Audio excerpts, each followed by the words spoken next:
എല്ലാവർക്കും നമസ്കാരം. മായ സ്റ്റാറിലേക്ക് സ്വാഗതം. അവിട്ടം നക്ഷത്രക്കാർക്ക് ഈ വരുന്ന ജൂൺ 2025 എങ്ങനെയാണ് നോക്കാം. അതിലേക്ക് കടക്കുന്നതിന് മുമ്പ് പ്രൈവറ്റ് കൺസൾട്ടേഷൻ താല്പര്യമുണ്ടെങ്കിൽ ഡീറ്റെയിൽസ് ആ ഡിസ്ക്രിപ്ഷനിലുണ്ട്, നോക്കാവുന്നതാണ്. ഇനി നമുക്ക് റീഡിങ്സിലേക്ക് കടക്കാം. അവിട്ടം നക്ഷത്രക്കാർക്ക് ഈ വരുന്ന ജൂൺ 2025 എങ്ങനെയാണ് എന്ന് നോക്കാം.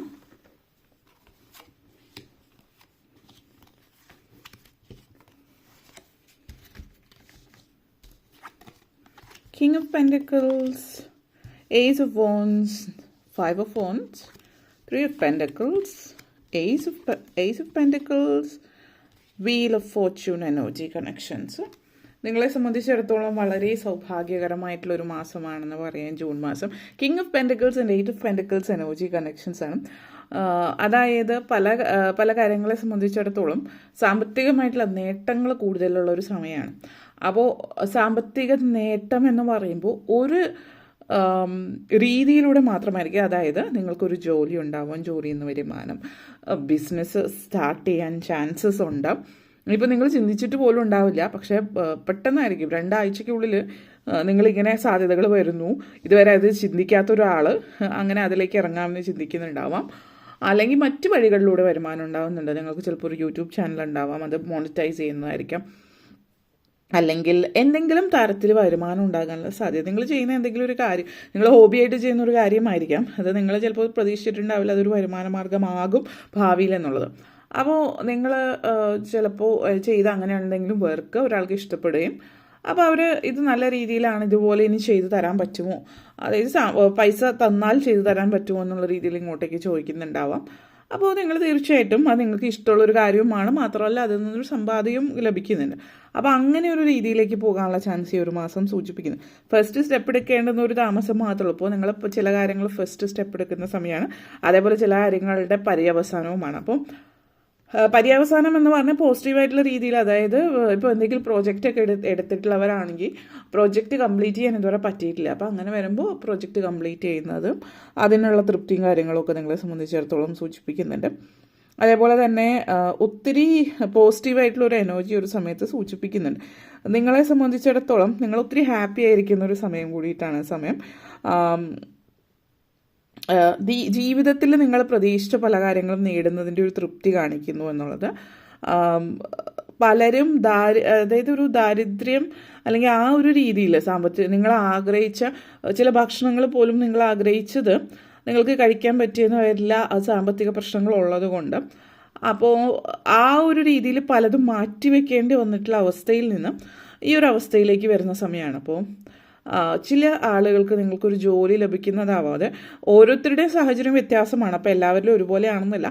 അതായത് നിങ്ങളിപ്പോൾ നിങ്ങൾക്ക് ശമ്പളമില്ല, ജോലിയില്ല, അങ്ങനത്തെ സിറ്റുവേഷൻ ആണെങ്കിൽ നിങ്ങൾക്ക് നല്ലൊരു ജോലി തന്നെയാണ് കിട്ടുന്നത്. നിങ്ങൾ ഇപ്പോൾ ഉള്ള നിങ്ങളുടെ ജീവിത സാഹചര്യം അല്ലെങ്കിൽ കുടുംബ അന്തരീക്ഷം, ചിലപ്പോൾ അച്ഛനമ്മമാർ വലിയ രീതിയിൽ സാമ്പത്തികമുള്ളവരായിരുന്നിരിക്കില്ല, അല്ലെങ്കിൽ നല്ലൊരു ജോലി ആയിരുന്നിരിക്കില്ല. ചിലപ്പോൾ അവർ ചിലപ്പോൾ കൂലിപ്പണിയായിരിക്കാം. അപ്പോൾ നിങ്ങൾ പഠിച്ചിട്ടുണ്ട്, അപ്പോൾ അതിനനുസരിച്ച് ജോലി കിട്ടിയിട്ടില്ലാത്തവർ പഠിത്തത്തിന് ഉതകുന്ന രീതിയിലുള്ള ജോലി നിങ്ങളെ സംബന്ധിച്ച് സൂചിപ്പിക്കുന്നുണ്ട്.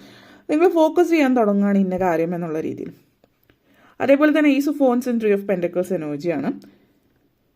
വിക്ടറിയാണ്. പലരെ സംബന്ധിച്ചിടത്തോളം ഒരു പുനർജീവൻ, പുതിയൊരു ജീവിതം എന്നുള്ള രീതിയിലേക്ക് കാര്യങ്ങൾ കൊണ്ടെത്തിക്കുന്നുണ്ട്. അതേപോലെ തന്നെ നല്ലൊരു ഹയർ പൊസിഷനിൽ നിങ്ങൾക്ക് എത്താൻ പറ്റുന്നു എന്നുള്ളതാണ് നിങ്ങളെ സംബന്ധിച്ചിടത്തോളം സൂചിപ്പിക്കുന്നത്. ഒരു പോസിറ്റീവ് എനർജിയാണ്. പിന്നെ പലരെ സംബന്ധിച്ച് ഒരു പുതിയ ജീവിതം എന്ന് പറയുമ്പോൾ നിങ്ങളുടെ ജീവിതചര്യകളിൽ മാറ്റം വരുന്നുണ്ട്. കുറച്ചുകൂടി ക്ലാരിറ്റി നിങ്ങൾക്ക് പല കാര്യങ്ങളിൽ ലഭിക്കുന്നു. അപ്പോൾ ഒരു വ്യക്തത ഉണ്ടാകുന്നുണ്ട് ജീവിതത്തിൽ, എന്താണ് എക്സാക്ട്ലി നിങ്ങൾക്ക് വേണ്ടത്, എങ്ങനെയാണ് എന്നുള്ളത്. അപ്പോൾ ആ ഒരു വ്യക്തത, ഒരു ക്ലാരിറ്റി ജീവിതത്തിൽ ഉണ്ടാകുമ്പോൾ തന്നെ എന്താണ്, ഏത് വഴിക്ക് സഞ്ചരിക്കണം, എന്താണ് എനിക്ക് വേണ്ടത്, അങ്ങനെ ഒരു കാര്യത്തിൽ നിങ്ങൾക്ക് ഉറപ്പ് വരുന്ന ഒരു സിറ്റുവേഷനാണ് സൂചിപ്പിക്കുന്നത്. അപ്പോൾ നിങ്ങളെ സംബന്ധിച്ചിടത്തോളം ചില യെസ് ഓർ നോ, അതായത് ഡിസിഷൻ എടുക്കേണ്ടുന്ന, യെസ് പറയേണ്ടുന്നതോ നോ ആണോ യെസ് ആണോ എന്നുള്ളത് ഡിസിഷൻ എടുക്കേണ്ടി വരുന്ന ഒരു സാഹചര്യം നിങ്ങളെ സംബന്ധിച്ചിടത്തോളം സൂചിപ്പിക്കുന്നുണ്ട്. പിന്നെ പാരൻസ് കുട്ടികൾ തമ്മിലുള്ള ഒരു ചെറിയ ചെറിയ പ്രശ്നങ്ങൾ കാര്യങ്ങളൊക്കെ നടന്നിരുന്നത്. അതായത് നിങ്ങൾ ചിലപ്പോൾ ജോലിക്ക് പോകാത്തതിൻ്റെ പേരിലായിരിക്കും, അല്ലെങ്കിൽ ജോലി കിട്ടുന്നുണ്ടാവില്ല, പക്ഷെ ചെറിയ രീതിയിൽ വീട്ടിൽ പ്രശ്നങ്ങൾ, സാമ്പത്തികം വലിയൊരു ഫാക്ടറാണ് അതിൽ. നിങ്ങൾക്ക് ജോലിക്ക് പോകാൻ ഇഷ്ടമില്ലാത്തത് കൊണ്ടാണെന്നോ അങ്ങനെ അങ്ങോട്ടേക്കും ഇങ്ങോട്ടേക്കും മനസ്സിലാക്കാത്ത പ്രശ്നങ്ങളൊക്കെ കുടുംബ അന്തരീക്ഷത്തിലുള്ളവരെ സംബന്ധിച്ച് അതിലൊക്കെ മാറ്റം വരുന്നുണ്ട്. അങ്ങോട്ടേക്കും ഇങ്ങോട്ടേക്കും നിങ്ങൾ മനസ്സിലാക്കുകയാണ്, വീട്ടുകാർ നിങ്ങളെ മനസ്സിലാക്കുന്നു, നിങ്ങൾ അവരെ മനസ്സിലാക്കുന്നു. അപ്പോൾ അങ്ങനെ അങ്ങോട്ടേക്കും ഇങ്ങോട്ടേക്കും മനസ്സിലാക്കി മുന്നോട്ടേക്ക് കൊണ്ടുപോകാൻ പറ്റുന്നൊരു സാഹചര്യമാണ് ഇവിടെ സൂചിപ്പിക്കുന്നത്. അപ്പോൾ ആ ഒരു എനർജി നിങ്ങളെ സംബന്ധിച്ചിടത്തോളം സൂചിപ്പിക്കുന്നു. അതേപോലെ തന്നെ ഒത്തിരി എന്താ പറയുക, പോസിറ്റിവിറ്റി ലൈഫിലേക്ക് കൊണ്ടുവരുന്ന ഒരു സാഹചര്യമാണ്. നിങ്ങളുടെ സിബ്ലിങ്സ്, അതായത് സഹോദരങ്ങളുമായിട്ട് ബന്ധപ്പെടുത്തിയിട്ട് സഹോദരങ്ങളുടെയും നിങ്ങളുടെ ഇടയിൽ പ്രശ്നങ്ങളൊക്കെ നടക്കുന്നവർക്ക് ഒരു പോസിറ്റീവ് എനർജി മാത്രമല്ല, നിങ്ങൾ ഒത്തുചേർന്നിട്ട് സഹോദരങ്ങൾ ഒരുമിച്ച് ചേർന്ന് ഒരു ബിസിനസ്സിലേക്ക്, അതായത് സാമ്പത്തികമായിട്ട് നേട്ടം ഉണ്ടാക്കുന്ന ഒരു കാര്യത്തിലേക്ക് ഒരുമിച്ച് ചേർന്ന് സഹോദരങ്ങൾ ഒരു കാര്യം ചെയ്യുന്നതായിട്ട് കാണിക്കുന്നുണ്ട്. ഒന്നെങ്കിൽ ചിലപ്പോൾ അതൊരു ബിസിനസ്സായിരിക്കും, ബിസിനസ്സിനാണ് ചാൻസസ് കൂടുതൽ. അതല്ലാതെ നിങ്ങൾ എന്തെങ്കിലും വിൽക്കാനോ ഒക്കെ, ഇപ്പോൾ സ്ഥലമോ വീടോ എന്തെങ്കിലുമൊക്കെ വിറ്റിട്ട് ഒരുമിച്ച് ചേർന്ന് വിറ്റിട്ട് അത് ഭാഗിച്ചെടുക്കുന്ന ഒരു സിറ്റുവേഷനോ അങ്ങനത്തെ സാഹചര്യവും സൂചിപ്പിക്കുന്നുണ്ട് നിങ്ങളെ സംബന്ധിച്ചിടത്തോളം. അതേപോലെ is of phones and wheel of Fortune energy connections ആണ്. നിങ്ങൾ വളരെ ഓവർവെൽംഡ് ആയിട്ട് ഫീൽ ചെയ്യുന്ന ഒരു സമയമാണ്. പിന്നെ സാമ്പത്തികമായിട്ടുള്ള നേട്ടം എന്ന് പറഞ്ഞു, അത് അപ്രതീക്ഷിതമായിട്ടുള്ള ധനലാഭമായിട്ട് വരുന്നുണ്ട്. അത് ചില ആളുകൾക്ക് ലോട്ടറി ഭാഗ്യവും കാണിക്കുന്നുണ്ട്. എന്ന് വെച്ചിട്ട് എല്ലാവരിലും അങ്ങനെ ആയിരിക്കണമെന്നില്ല. മാത്രമല്ല, ലോട്ടറി ഭാഗ്യമുള്ളവരാണെങ്കിൽ ഒന്നെടുത്താൽ മതി, അത് അടിക്കാൻ ചാൻസസ് ഉള്ളവരാണെങ്കിൽ അതിൽ അടിക്കും. ഒത്തിരി ലോട്ടറി എടുത്ത് കാശും അവിടെയും കളയാതിരിക്കുക. നിങ്ങൾക്ക് അടിക്കുന്നുണ്ടെങ്കിൽ നിങ്ങൾ എടുക്കുന്ന ആ ലോട്ടറി അടിക്കുന്നുണ്ടാവും. അപ്പോൾ അത് മനസ്സിലാക്കിയിട്ട് പോവാം. അപ്പോൾ അതൊന്ന്. പിന്നെ നിങ്ങളെ സംബന്ധിച്ചിടത്തോളം മറ്റൊരു തരത്തിൽ പറയുകയാണെങ്കിൽ, മറ്റാളുകളിൽ നിന്ന് വ്യത്യസ്തമായിട്ട് നിങ്ങൾ പെരുമാറുക, ചിന്തിക്കുകയൊക്കെ ചെയ്യുന്നുണ്ട്. മറ്റുള്ളവരിൽ നിന്ന് വ്യത്യസ്തമായിട്ടുള്ള പെരുമാറ്റം കാര്യങ്ങൾ നിങ്ങളെ സംബന്ധിച്ച് സൂചിപ്പിക്കുന്നുണ്ട്. ചില കാര്യങ്ങൾ നിങ്ങൾ എന്താ പറയുക, ഒത്തിരി ചിന്തിക്കുന്നുണ്ട് ഈ ഒരു സമയത്ത്. അതായത് അമിതമായിട്ടുള്ള ചിന്തകൾ കാണുന്നുണ്ട്. അപ്പോൾ ഓവർ തിങ്കിങ് ഒരു പ്രശ്നമാണ്.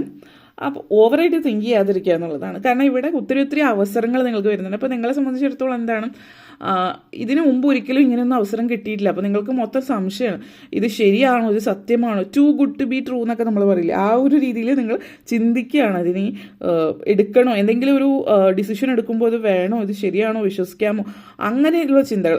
ആവശ്യത്തിന് അതൊക്കെ നല്ലതാണ്. അന്വേഷണങ്ങളും കാര്യങ്ങളൊക്കെ നോക്കുക, റിസർച്ചൊക്കെ ചെയ്യുക കുറച്ചൊക്കെ. എന്ന് വെച്ചിട്ട് അമിതമായിട്ട് ഓവറായിട്ട് ചിന്തിച്ച് സമയം കളയാതിരിക്കുക. ആവശ്യത്തിന് കാര്യങ്ങൾ നോക്കി കണ്ട് ചെയ്യുകയും ചെയ്യണം അതേസമയം തന്നെ. ഓക്കെ. പിന്നെ ഈ ഒരു സമയം കുറച്ച് അതായത് കുട്ടികളുള്ളവരാണ്, ഈ ചെറിയ പ്രായത്തിലുള്ള കുട്ടികളുള്ളവരെ സംബന്ധിച്ചിടത്തോളം കുട്ടികളുടെ കാര്യങ്ങൾ ശ്രദ്ധിക്കുക. കുട്ടികൾ അതായത് തീരെ ചെറിയ കുട്ടികൾ, നടന്നു തുടങ്ങുന്ന മുട്ടിലെഴുതുന്നതായിട്ടുള്ള കുട്ടികളെ സംബന്ധിച്ചിടത്തോളം അവരെ ശ്രദ്ധിക്കുന്നില്ല എങ്കിൽ എന്തെങ്കിലും കൊച്ചു കുരുത്തക്കേടുകളിലൊക്കെ ചെന്ന് പെടാം. പിന്നെ അതൊരു ചെറിയ പ്രശ്നങ്ങളൊക്കെ ആയി കാണുന്നതൊക്കെ വായിലിടുന്ന ആ ഒരു പ്രായമാണെങ്കിൽ അതൊക്കെ ഒന്ന് പ്രത്യേകം ശ്രദ്ധിച്ചാൽ നന്നായിരിക്കും എന്നുള്ളത് കാണിക്കുന്നുണ്ട്. അതേപോലെ തന്നെ 5 ഓഫ് ഫോൺസ് energy connections and ace of pentacles ആണ്. പുതിയ കാര്യങ്ങളുമായിട്ട് മുന്നോട്ടേക്ക്, പുതിയ ഒരു ജീവിതമായിട്ട് മുന്നോട്ടേക്ക് പോകുന്ന എനർജിയോടൊപ്പം തന്നെ പ്രായമായിട്ടുള്ളവരെ സംബന്ധിച്ചിടത്തോളം ഈ ഒരു സമയം എന്ന് പറയുന്നത് നിങ്ങൾ പുതിയ കുറച്ച് ടെക്നോളജിക്കൽ, അതായത് പ്രായമായിട്ടുള്ള വ്യക്തികളാണ്, നിങ്ങൾ ആ ഒരു പ്രായത്തിലുള്ള ഒരാളാണ്, റിട്ടയർമെൻറ്റ് ഫേസ് ഒക്കെ കഴിഞ്ഞിട്ടുള്ള പുതിയ ടെക്നോളജിയും കാര്യങ്ങളും ഇപ്പോഴത്തെ ജനറേഷനിൽ നമ്മൾ ഉപയോഗിക്കുന്ന കാര്യങ്ങളോ, അല്ലെങ്കിൽ ഇത് മൊബൈലാണെങ്കിലും കുറച്ച് ലേറ്റസ്റ്റ് ആയിട്ടുള്ളതോ അല്ലെങ്കിൽ അതിൻ്റെ പല ആപ്ലിക്കേഷൻസും കാര്യങ്ങളൊക്കെ നിങ്ങൾ അറിയാനും പഠിക്കാനും ഒക്കെ തുടങ്ങുന്നുണ്ട്. അപ്പോൾ ചില കാര്യങ്ങളിൽ മക്കളെ പൊതുവിൽ മക്കളുടെ അടുത്ത് ചോദിച്ചിട്ടെല്ലാം ചെയ്യുന്ന ഒരാളാണെങ്കിൽ മക്കളെ തന്നെ അത്ഭുതപ്പെടുത്തിക്കൊണ്ട് നിങ്ങൾ പല കാര്യങ്ങളും സ്വയം ചെയ്യാൻ തുടങ്ങും. ഓൺലൈനിൽ കാര്യങ്ങൾ ചെയ്യുക, അല്ലെങ്കിൽ ഓർഡർ ചെയ്യാം, പലതും അങ്ങനെയൊക്കെ ഉള്ളൊരു രീതി കാണുന്നുണ്ട്. നിങ്ങൾ വളരെ അപ്ഡേറ്റഡ് ആവുകയാണ്.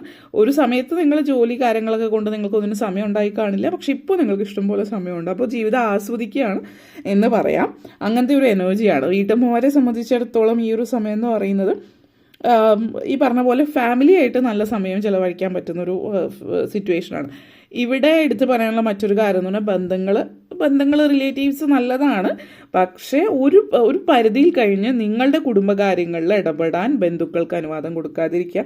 ചില ആളുകൾ, ചില വ്യക്തികളൊക്കെ, ചില അമ്മായിമാരോ അങ്ങനെയുള്ളവരൊക്കെ വന്നിട്ട് നിങ്ങളുടെ കുടുംബകാര്യങ്ങളിൽ അനാവശ്യമായിട്ട് ഇടപെടുന്നതായിട്ട് കാണുന്നുണ്ട്. നിങ്ങളത് അനുവദിച്ചാൽ, കാരണം നിങ്ങളായിട്ട് അത് സാരമില്ല, അത് ശ്രദ്ധിച്ചോളാം എന്നുള്ള രീതിയിൽ അത് അവോയ്ഡ് ചെയ്ത്, എന്തെങ്കിലും ചോദിക്കാൻ വരുമ്പോൾ അവോയ്ഡ് ചെയ്ത് വിടുന്നതാണ് നല്ലത്. അവരെ എൻ്റർടൈൻ ചെയ്യാതിരിക്കുക എന്നുള്ള പ്രത്യേകം ശ്രദ്ധിക്കുക. ഓക്കെ.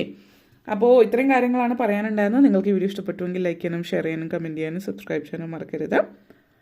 എല്ലാവർക്കും നന്ദി, നമസ്കാരം.